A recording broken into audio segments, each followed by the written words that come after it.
এই পাইপবিলাক কিন্তু এইটো চাব এফালে ঘূৰি আছে শ্ল' ঘূৰিব শ্ল' একদম শ্ল' বেছিকৈ নুঘূৰে এইবিলাক জেগাত কণী ৰাখিব এইবিলাক জেগাত প্ৰতি ট্ৰেত 100 কণী যাব এইটো পানীৰ বাচনত দিব বাকী চাব লগা কৰিব লাগে একো নাই 18 দিন পিছত এইটো খুলি দিব যিটো ট্ৰে 18 দিন হৈ যাব এই ট্ৰেটো খুলি দিব বেলেগ খুলিব নালাগে ধৰক আগা পিছাকৈ যদি দিয়ে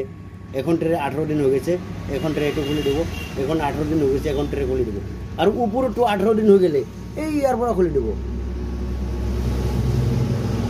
গম পাইছে বাকি একো কৰিব লগা নাই